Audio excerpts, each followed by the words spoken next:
ফেব্রুয়ারি মাসের 18 তারিখে শেষ হয়েছে বিপিএল তথা বাংলাদেশ প্রিমিয়ার লিগ 2023-এর আসর।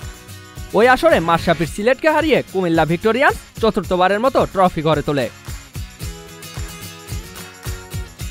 বিজনেস মডেলে ব্যর্থ বিপিএল অথবা সফল, যাই হোক, আয়োজনের চাইতে মাঠে খেলোয়াড়দের পারফরম্যান্স দিয়েই সফল হয়েছিল এবারের আয়োজন।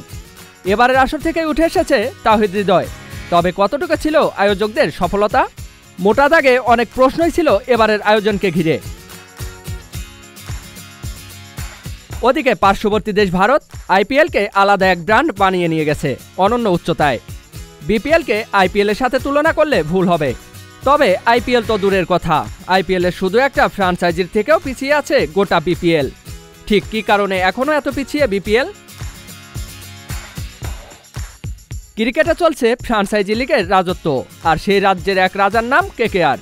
মাত্র 2 বারের শিরোপা জয়ী কেকেআর ব্র্যান্ড ভ্যালুর দিক দিয়ে পেছনে ফেলেছে ফুটবল ক্লাব সহ আইপিএলের অন্যান্য দলগুলোকে। বিশ্ববাজারে রমরমা ব্যবসা করেছে এই দলটি, কিন্তু কিভাবে?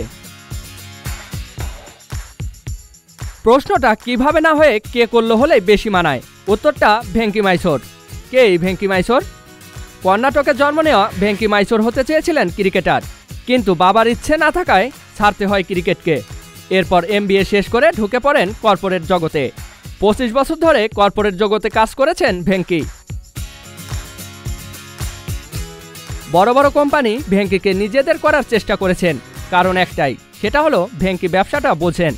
ভেঙ্কি শাহরুখ খানের রেড চিলিতে কাজ করেছেন, সেই সূত্র ধরে 2015 সালে কেকেআরের সিইও পদে ভেঙ্কিকে নিয়োগ দেন শাহরুখ খান। সে বছরই ক্যারিবীয় প্রিমিয়ার লিগে শাহরুখকে দল কেনান ভেঙ্কি মাইসোর। এরপর সাউথ আফ্রিকা কিংবা যুক্তরাষ্ট্রের লিগ থেকে শুরু করে বিভিন্ন লিগে দল কেনার দৌড়ে এগিয়ে যায় কেকেআর। ফোর্বসের হিসাব অনুযায়ী 2022 সালের 5 বারের শিরোপা জয় চেন্নাইয়ের ব্র্যান্ড ভ্যালু যেখানে 11,150 কোটি রুপি, সেখানে 2 বারের শিরোপা জয়ী কেকেআরের ব্র্যান্ড ভ্যালু 11,000 কোটি রুপি। এর মানে এই দাঁড়ায় যে পারফরম্যান্সের বিচারে পিছিয়ে থাকলেও ব্যবসায়িক কাঠামোয় কেকেআরকে হটকেক বানিয়েছে এই ভেঙ্কি মাইসোর। ফ্র্যাঞ্চাইজি লিগ যে আর কোনো দেশের মধ্যে সীমাবদ্ধ নেই, সেই কারণেই বছর চুক্তিতে খেলোয়াড় কিনতে চায় আইপিএল মালিকরা। তবে এই দৌড়ে নেই বাংলাদেশি কোনো ফ্র্যাঞ্চাইজি, সেই অর্থে নেই কোনো বিজনেস মডেলও। তবে কি ভেঙ্কি মাইসোরের মতো ভালো কোনো কর্পোরেট ব্র্যান্ডের অভাবে ভুগছে বিপিএল মালিকরা? জিয়াউল ইসলাম, মহাজন আইটি।